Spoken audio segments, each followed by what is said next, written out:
여러분, 아침에 일어나실 때 무릎이 뻣뻣하지 않으세요? 계단 내려갈 때 시큰거리지 않으세요? 쪼그려 앉았다 일어나기 힘드시지 않으세요? 이런 증상 있으시면 지금 당장 이 영상 끝까지 보셔야 합니다. 대한정형외과 학회 발표입니다. 60대 이상 10명 중 7명이 무릎 연골 손상을 가지고 있습니다. 더 충격적인 건 이 중 80%가 자기 무릎이 망가지고 있는 줄도 모른다는 겁니다. 왜 모를까요? 연골에는 신경이 없기 때문입니다. 연골이 닳아도 안 아픕니다. 그래서 무릎이 아프기 시작했을 때는 이미 연골이 절반 이상 닳아버린 겁니다. 더 무서운 사실이 있습니다. 한 번 닳은 연골은 절대 다시 안 자랍니다. 연골은 혈관이 없어서 재생이 안 됩니다. 그래서 예방이 치료보다 100배 중요합니다. 하지만 오늘 이 영상 끝까지 보시면 연골이 더 이상 닳는 것을 막고 통증을 확실하게 줄이는 방법을 알려드리겠습니다. 78세 현역 정형외과 전문의가 50년간 직접 실천해서 무릎 수술 한 번 없이 등산도 하시는 비법입니다. 그리고 오늘 영상에는 무릎 건강에 좋다고 알려졌지만 사실은 연골을 더 빨리 망가뜨리는 운동과 음식도 알려드리겠습니다. 이걸 모르시면 열심히 한다고 하면서 오히려 무릎을 망가뜨리시는 겁니다. 손주 손잡고 공원에서 뛰어놀고 싶으시다면, 자식들에게 무릎 때문에 짐이 되고 싶지 않으시다면 오늘 영상 절대 놓치지 마세요. 자, 그럼 먼저 우리 무릎이 어떻게 생겼는지 정확히 알아보겠습니다. 적을 알아야 이길 수 있지요. 무릎은 우리 몸에서 가장 크고 복잡한 관절입니다. 허벅지뼈와 정강이뼈가 만나는 곳입니다. 그 사이에 연골이 있습니다. 연골이 뭐냐고요? 쉽게 말씀드리겠습니다. 닭다리 뼈 끝에 흰색으로 미끌미끌한 거 있지요. 그게 연골입니다. 우리 무릎에도 똑같은 게 있습니다. 연골은 두 가지 역할을 합니다. 첫째, 충격을 흡수합니다. 걸을 때마다 체중의 3배에서 5배의 충격이 무릎에 가해집니다. 뛰면 7배에서 8배입니다. 연골이 이 충격을 흡수해서 뼈가 상하지 않게 해줍니다. 둘째, 윤활제 역할을 합니다. 연골은 미끌미끌합니다. 얼음미보다 더 매끄럽습니다. 덕분에 무릎이 부드럽게 움직입니다. 그런데 문제가 있습니다. 연골에는 혈관이 없습니다. 신경도 없습니다. 혈관이 없으면 어떻게 될까요? 영양분이 제대로 공급되지 않습니다. 그래서 한 번 손상되면 회복이 아주 느립니다. 거의 안 된다고 봐야 합니다. 신경이 없으면 어떻게 될까요? 닳아도 안 아픕니다. 그래서 연골이 절반 이상 닳을 때까지 모르는 겁니다. 뼈와 뼈가 맞닿기 시작해야 그제서야 아프기 시작합니다. 그때는 이미 늦습니다. 연골 아래에는 반월상 연골이 있습니다. 초승달 모양으로 생겼다고 해서 반월상 연골입니다. 이것도 충격을 흡수하는 역할을 합니다. 그리고 무릎 주변에는 인대가 있습니다. 전방 십자인대, 후방 십자인대, 내측인대, 외측인대. 이것들이 무릎이 흔들리지 않게 잡아줍니다. 마지막으로 활액이 있습니다. 관절액이라고도 합니다. 무릎 안을 채우고 있는 끈적끈적한 액체입니다. 윤활유 역할을 하고 연골에 영양분을 전달합니다. 자, 여기까지 무릎의 구조를 알아봤습니다. 이제 왜 무릎이 아프게 되는지 알아보겠습니다. 무릎 통증의 가장 흔한 원인은 퇴행성 관절염입니다.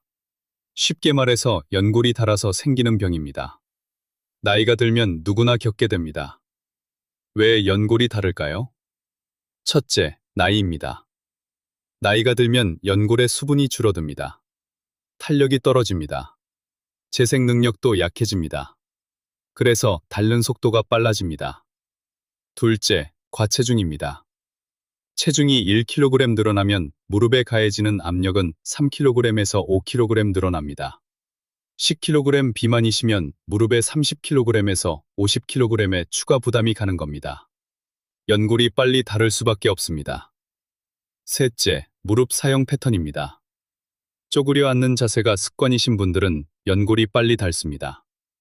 계단을 자주 오르내리시는 분들도 마찬가지입니다. 무릎에 무리가 가는 자세를 오래 하시면 연골 손상이 빨라집니다. 넷째, 근육 약화입니다. 허벅지 근육이 약하면 무릎이 불안정해집니다.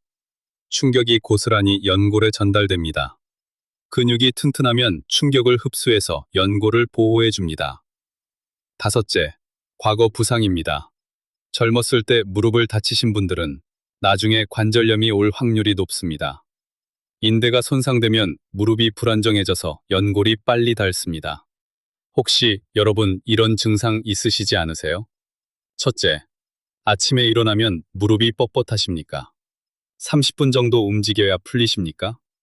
둘째, 계단 내려갈 때 무릎이 시큰거리십니까? 셋째, 오래 앉아 있다가 일어나면 무릎이 뻣뻣하십니까? 넷째, 무릎에서 삐걱삐걱 소리가 나십니까? 다섯째, 무릎이 붓거나 열이 나십니까? 여섯째, 쪼그려 앉기가 힘드십니까? 이 중에 세 가지 이상 해당되신다면 이미 연골 손상이 진행되고 있을 가능성이 높습니다. 빨리 관리를 시작하셔야 합니다. 자, 이제 본격적으로 무릎을 지키는 방법을 알려드리겠습니다. 먼저 말씀드릴 것은 무릎 통증은 절대 포기할 게 아니라는 겁니다. 수술이 답이 아닙니다. 생활 습관만 제대로 바꾸시면 통증을 줄이고 더 이상 악화되는 것을 막을 수 있습니다. 실제로 75세 한 분이 계셨습니다. 양쪽 무릎이 다 아파서 인공관절 수술을 권유받으셨습니다. 그런데 제가 알려드린 방법을 1년간 실천하시고 나서 수술을 안 하셨습니다. 지금도 매주 등산을 다니십니다. 통증이 80% 이상 줄었다고 하십니다. 그 비법이 뭘까요? 어렵지 않습니다. 누구나 할 수 있습니다. 첫 번째 방법입니다. 허벅지 근육을 키우세요. 이게 가장 중요합니다. 허벅지 근육이 튼튼하면 무릎이 안정됩니다. 충격을 근육이 흡수해서 연골에 부담이 덜 갑니다. 허벅지 근육 중에서도 앞쪽 근육이 중요합니다. 대퇴사두근이라고 합니다. 이 근육이 약하면 무릎뼈가 흔들립니다. 연골이 비정상적으로 닳습니다. 어떻게 키우냐고요? 집에서 간단하게 할 수 있는 운동을 알려드리겠습니다. 첫째, 누워서 다리 들기입니다. 바닥에 누우세요. 한쪽 다리는 무릎을 세우고 다른 쪽 다리는 쭉 편 채로 들어 올리세요. 바닥에서 20cm에서 30cm 정도 올리세요. 5초간 버티고 내리세요. 한쪽에 10번씩 하세요. 이 운동은 무릎에 전혀 부담을 주지 않으면서 허벅지 근육을 키울 수 있습니다. 무릎이 많이 아프신 분들도 할 수 있습니다. 둘째, 의자에 앉아서 다리 펴기입니다. 의자에 앉으세요.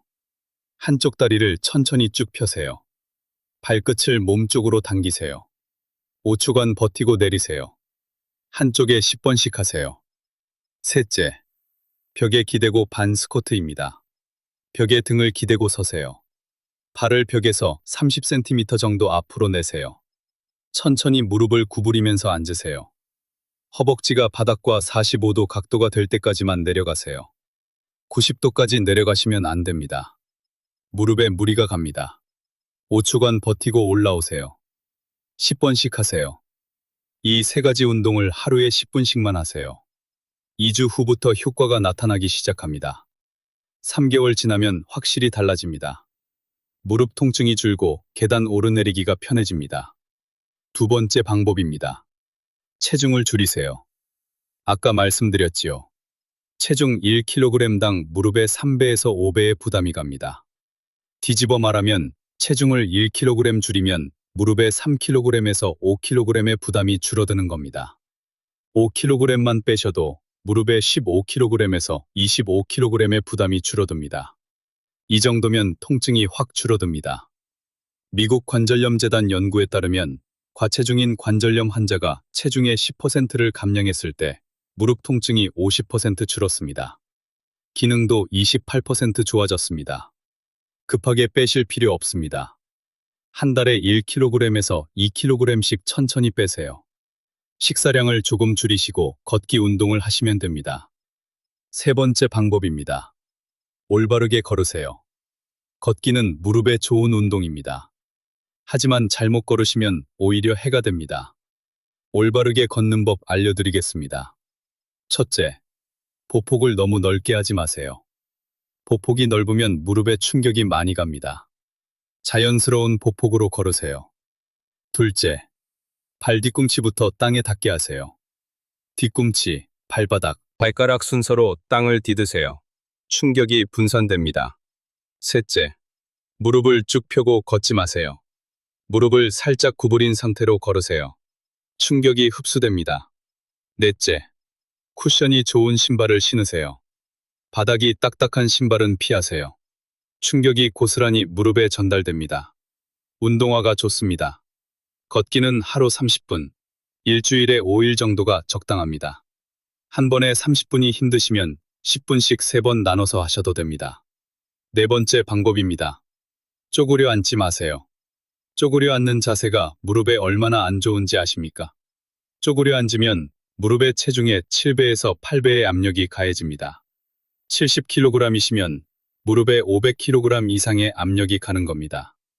옛날에는 쪼그려 앉는 게 일상이었습니다. 밥 먹을 때도 일할 때도 화장실에서도. 그래서 우리 어르신들 세대에 무릎 관절염이 많습니다. 이제부터 쪼그려 앉기는 피하세요. 김장하실 때, 텃밭 일하실 때, 낮은 의자를 이용하세요. 좌변기를 사용하세요. 바닥에 앉으실 때는 방석을 높이 깔고 앉거나 등받이 있는 좌식 의자를 이용하세요. 이미 무릎이 아프신 분들은 절대 쪼그려 앉으시면 안 됩니다. 연골이 더 빨리 망가집니다. 다섯 번째 방법입니다. 계단 사용을 줄이세요. 계단 올라갈 때 무릎의 체중의 3배에서 4배의 압력이 가해집니다. 내려갈 때는 더 심합니다. 5배에서 7배입니다. 그래서 계단 내려갈 때 무릎이 더 아픈 겁니다. 무릎이 아프신 분들은 가능하면 엘리베이터나 에스컬레이터를 이용하세요. 어쩔 수 없이 계단을 이용하실 때는 난간을 잡으세요. 한 발씩 천천히 옮기세요. 아픈 무릎을 먼저 내딛지 마시고 좋은 쪽 무릎을 먼저 내딛으세요. 여섯 번째 방법입니다. 무릎을 따뜻하게 하세요. 차가운 곳에 오래 있으면 무릎이 뻣뻣해지고 아파집니다. 왜 그럴까요? 추우면 혈액순환이 안 됩니다. 관절액의 점도가 높아져서 뻑뻑해집니다. 근육도 경직됩니다. 겨울에 무릎 보호대를 착용하세요. 무릎 담요를 덮으세요. 따뜻한 물찜질도 좋습니다. 혈액순환이 좋아지고 근육이 이완됩니다. 다만 무릎이 붓고 열이 나면 찜질하시면 안 됩니다. 이때는 염증이 있는 겁니다. 차가운 찜질을 해야 합니다. 일곱 번째 방법입니다. 관절에 좋은 음식을 드세요. 연골은 콜라겐과 프로테오글리칸으로 구성되어 있습니다. 어려운 말은 넘어가시고요. 중요한 건 이것들을 만드는데 필요한 영양소를 충분히 섭취하셔야 한다는 겁니다. 첫째, 오메가3 지방산입니다. 등푸른 생선에 많습니다. 고등어, 꽁치, 삼치, 연어. 오메가3는 관절의 염증을 줄여줍니다. 일주일에 2번에서 3번 생선을 드세요. 둘째, 비타민C입니다. 콜라겐 합성에 필수입니다. 귤, 딸기, 키위, 피망에 많습니다. 매일 과일을 하나씩 드세요. 셋째, 비타민 D입니다. 뼈와 연골 건강에 중요합니다. 햇볕을 쬐면 피부에서 만들어집니다. 하루 15분에서 20분 햇볕을 쬐세요.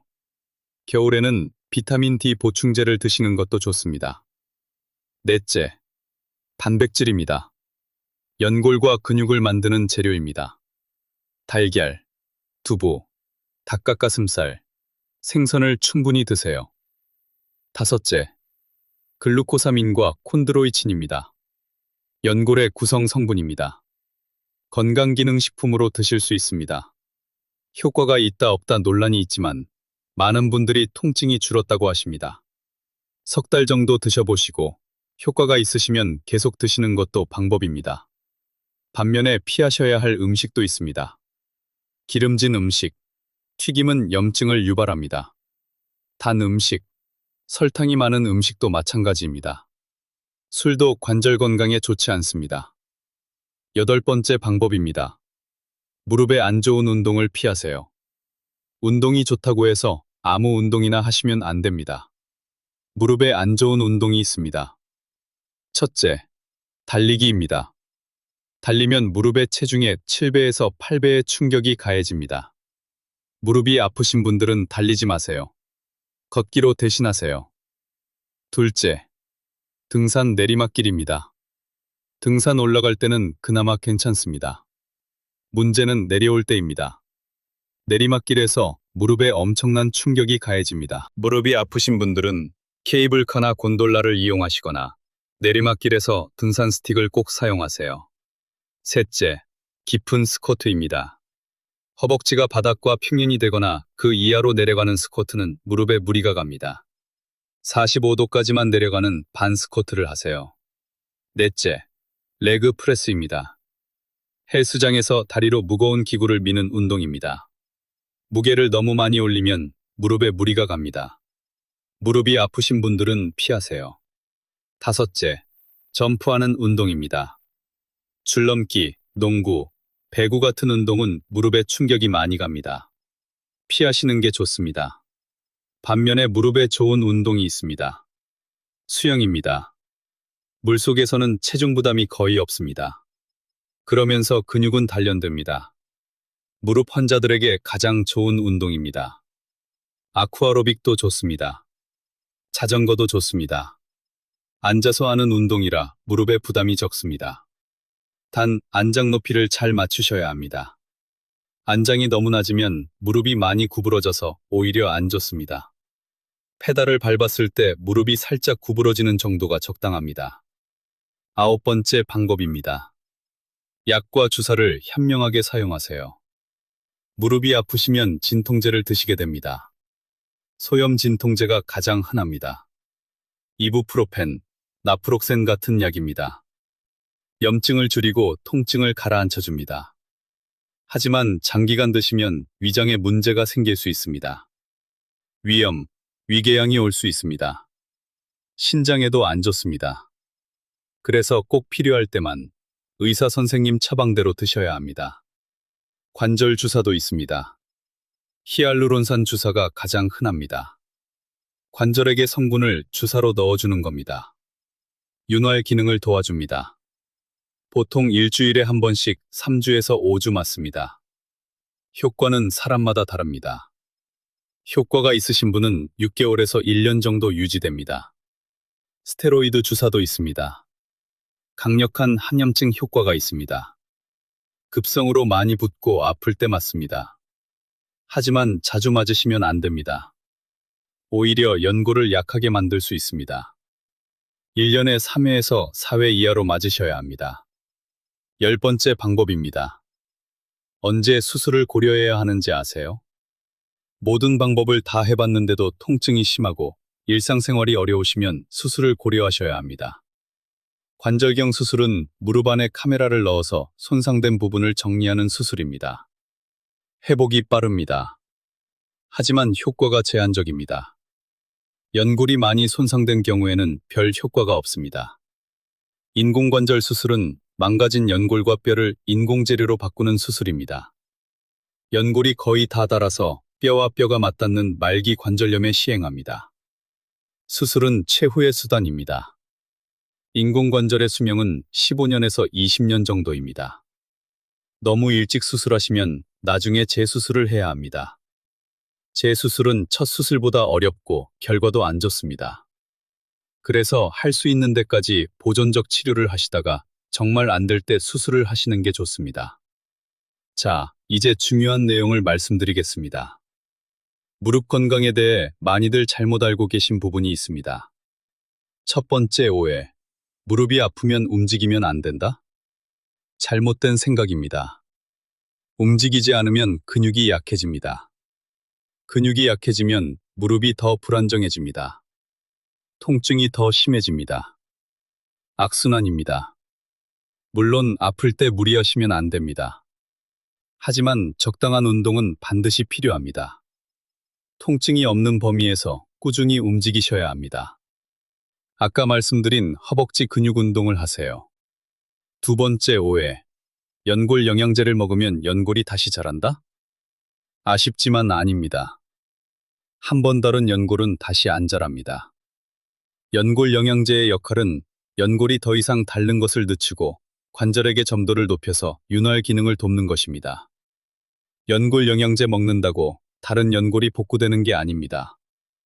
기대를 너무 높게 가지시면 안 됩니다.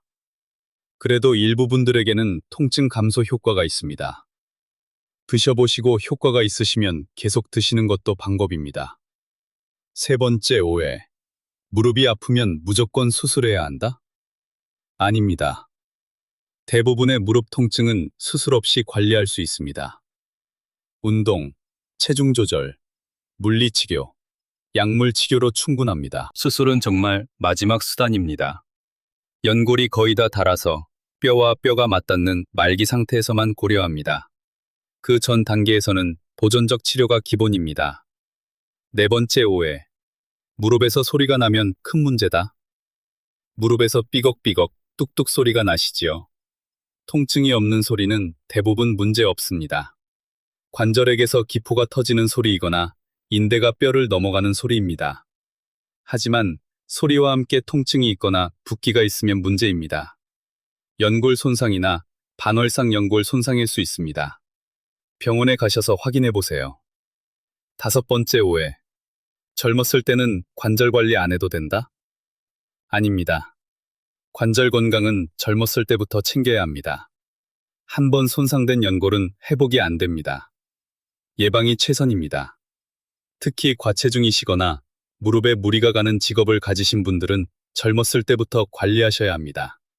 근육 운동 꾸준히 하시고 체중 관리하시고 무릎에 무리가 가는 자세를 피하세요. 자, 여러분. 오늘 정말 중요한 내용을 많이 알려드렸습니다. 정리하겠습니다. 첫째, 허벅지 근육을 키우세요. 이게 가장 중요합니다. 누워서 다리 들기부터 시작하세요. 둘째, 체중을 줄이세요. 5kg만 빼도 무릎 부담이 확 줄어듭니다. 셋째, 올바르게 걸으세요. 쿠션 좋은 신발 신고 자연스러운 보폭으로 걸으세요. 넷째, 쪼그려 앉지 마세요. 낮은 의자를 이용하세요. 다섯째, 계단 사용을 줄이세요. 엘리베이터를 이용하세요. 여섯째, 무릎을 따뜻하게 하세요. 겨울에 보호대를 착용하세요. 일곱째, 관절에 좋은 음식을 드세요. 생선, 과일, 단백질. 여덟째, 무릎에 안 좋은 운동을 피하세요. 달리기, 깊은 스쿼트 대신 수영, 자전거를 하세요. 아홉째, 약은 현명하게 사용하세요. 의사 처방대로 드세요. 열째, 수술은 최후의 수단입니다. 보존적 치료를 먼저 하세요. 이것만 지키시면 수술 없이도 건강하게 걸을 수 있습니다. 손주들과 공원에서 뛰어놀 수 있습니다. 자식들에게 짐이 되지 않고 당당하게 사실 수 있습니다. 어렵지 않습니다. 오늘부터 하나씩 시작해보세요. 누워서 다리 들기부터 시작해보세요. 그게 익숙해지면 걷기를 추가하세요. 저는 여러분 모두가 건강한 무릎으로 오래 걸으시기를 진심으로 바랍니다. 오늘 영상이 도움이 되셨다면 좋아요 한번 부탁드립니다. 구독과 알림 설정까지 해주시면 앞으로도 건강정보 놓치지 않으실 겁니다. 주변에 무릎으로 고생하시는 분들께도 이 영상 공유해주세요. 오늘도 건강한 하루 보내시기 바랍니다. 감사합니다.